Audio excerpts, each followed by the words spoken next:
History's most expensive purple began as an almost colorless fluid inside a predatory sea snail. Dyeing one luxury garment required killing thousands of them.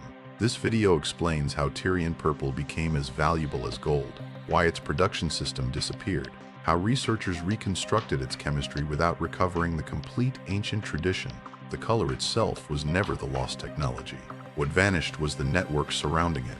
Workshops, trained workers, markets, materials, and countless judgments made over every vat.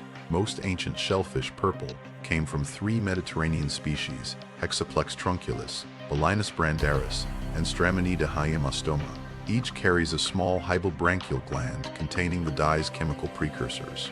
Fresh secretion looks pale, creamy, or yellowish. Enzymes, air, and light push it through yellow, green, and blue before purple appears. But that visible change only reveals part of the process. Once the colored compounds develop, they stop dissolving in water. Dyers had to reverse part of the reaction inside alkaline, low-oxygen vats, allowing wool to absorb soluble material before air rebuilt the purple pigment inside its fibers. That process demanded time, controlled oxygen, and sometimes moderate warmth. Experienced workers selected snails for bluer or redder shades, combined materials, and adjusted reactions that ancient instruments could not measure. Scarcity shaped the entire industry because every gland released painfully little fluid. Useful quantities demanded industrial-scale slaughter, and the remains still mark ancient coastal production centers at Sarepta, Tel Shiqmona, Cape Kolonna, and other Mediterranean sites. Archaeologists have uncovered large deposits of deliberately broken murex shells. Many were fractured at the same point to expose the gland, revealing organized processing rather than a vast seafood meal. The clearest picture arrived in 2025, when archaeologist Golan Shalvi's team documented around 500 years of specialized production at Tel Shiqmona. Between roughly 1100 and 600 BCE, workers left 176 related artifacts, including pieces from at least 29 vats. One vessel preserved a purple band about 10 centimeters wide below its rim, while its heavy hollow base carried no stain. Liquid near the surface had met enough oxygen to turn purple, but material at the oxygen-poor bottom remained reduced. No ceramic lids survived, although workers probably controlled light and oxygen with covers made from perishable wood, leather, or wool. Suitable heating installations were also missing, which meant seasonal warmth may have influenced production. Cape Kolonna on Aegina preserves another version of the industry. A 2024 study examined a workshop inside a 16th century BCE settlement, where pigment-bearing pottery, crushed shells, tools, and a waste pit remained behind. Workers relied almost entirely on Hexaplex trunculus, yet the workshop also contained heavily burned remains of young piglets, kids, or lambs. Researchers cautiously interpreted them as ritual deposits, suggesting purple production may have combined technical labor, ceremony, and elite symbolism.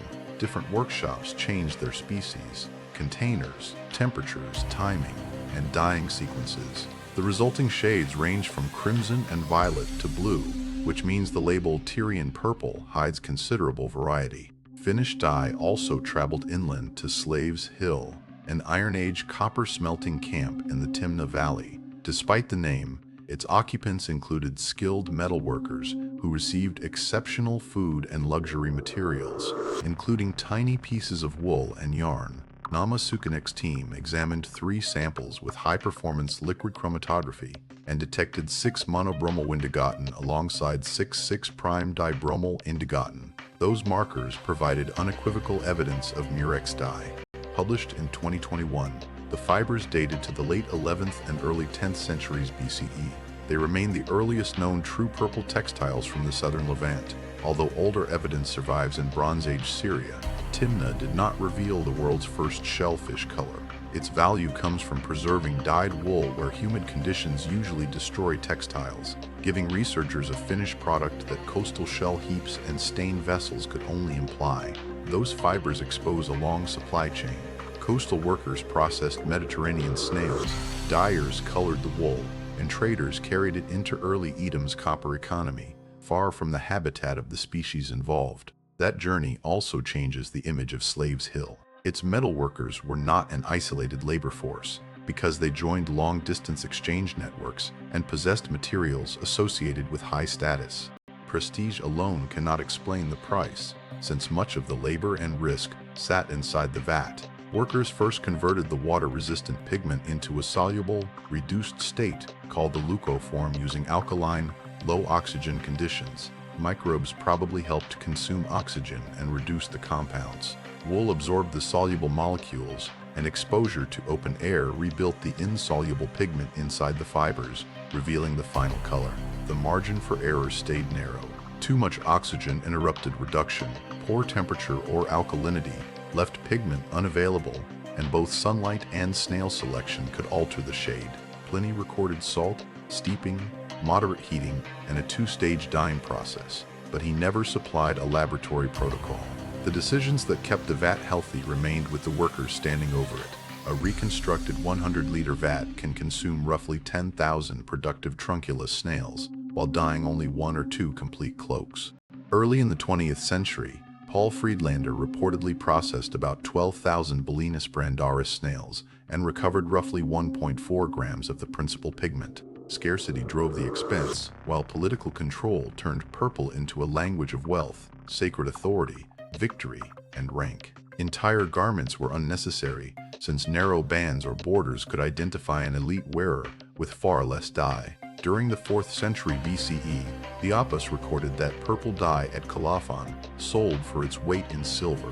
Centuries later, Diocletian's price edict placed extraordinary ceilings on elite purple goods. One high entry valued a pound of purple-dyed silk at 150,000 denarii, 3 times the edict's stated value for a pound of gold.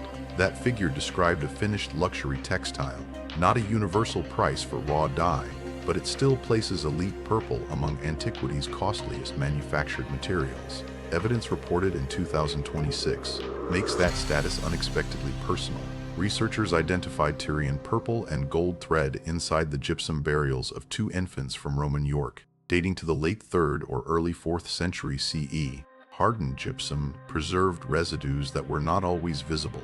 These were not imperial robes, and the infants lay far from the Mediterranean coast, showing how wealthy provincial families used purple to express status, grief, and children's importance in death. Roman and Byzantine rulers increasingly restricted purple, turning certain robes into claims of sovereignty. In Byzantium, born in the purple connected succession with birth into the reigning household. Although the monopoly never became absolute, some private purchases continued while the court guarded the finest grades, and a 10th century text still distinguished 5 shades. Centralized control strengthened purple's political meaning, yet it left the industry dependent on court demand, protected trade, specialists, and political support. When those connections fractured, training stopped, and practical knowledge disappeared with the craftspeople. Crusaders shattered Constantinople in 1204, while the Ottoman conquest of 1453 later removed purple's strongest imperial market. Production did not stop everywhere on either date. The industry faded gradually as the empire contracted, court finances weakened, alternative dyes competed, and trade patterns changed. Cochineal and, later, synthetic colors transformed the economics. Murex purple remained slow, foul-smelling, ecologically demanding, and extremely expensive, leaving it unable to compete beyond a shrinking luxury market. Aristotle, Pliny, and other writers preserved descriptions, yet their words could not capture the daily judgments behind a healthy vat. A recipe might mention salt or heat without giving quantities, timing, or reliable signs of successful reduction. Real knowledge lived in trained senses, apprenticeships, and adjustments to local materials. Those unwritten habits disappeared before the surviving texts did, leaving later experimenters with clues instead of a complete production method. For that reason, saying Tyrian purple was lost for 500 years needs qualification. People still knew certain sea snails produced purple, but the continuous specialist tradition and ancient Mediterranean industry had vanished.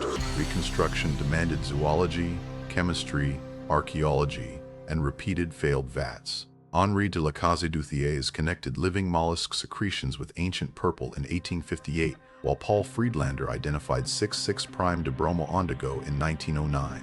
Naming the molecule did not recover the craft. Late 20th century experiments eventually rebuilt workable vats, while chemist Chris Cooksey traced the compounds, reactions, historical reports, and misconceptions surrounding the dye. and Nobel laureate Roald Hoffmann also examined its chemistry. Those experiments produced several successful methods rather than one recovered master formula. A functioning vat confirms that ancient descriptions reflect genuine chemistry, but it cannot prove that Phoenician, Aegean, Roman, and Byzantine workshops followed the same procedure. This is where reconstruction separates from rediscovery. Researchers can establish what was chemically possible and archaeologically plausible without pretending to have recovered every local tradition. Even a successful modern batch cannot recreate harvest timing, gland selection, changing weather, or the way apprentices learn to correct a failing bath. Experimental dyeing recovers workable possibilities, not an unbroken chain of knowledge. Today, chromatography can identify brominated markers in a thread only millimeters long. Archaeologists compare shells, residues, pottery, vats, tools, and textiles, while experimental dyers test proposed methods directly on wool. Together, these approaches reveal an industrial system rather than a simple formula for making color. Murex purple can be produced again, yet no researcher can recover every judgment ancient dyers carried in memory. Technology survives through people, markets, materials, habits, and accumulated judgment passing between generations. Once that network disappears, even a famous invention becomes difficult to rebuild. Shell heaps reveal the scale of production, while Timna's fibers show how far the finished material traveled. Purple survived as a symbol because symbols can outlive the industries that create them, but practical systems cannot survive through reputation alone. Tyrian purple was never merely a beautiful color. Every dyed fiber carried chemistry, empire, labor, ecological cost, and generations of specialized knowledge. Subscribe for the next lost technology, where archaeology tests another ancient achievement against modern science, because the next vanished craft may be hiding inside something equally ordinary.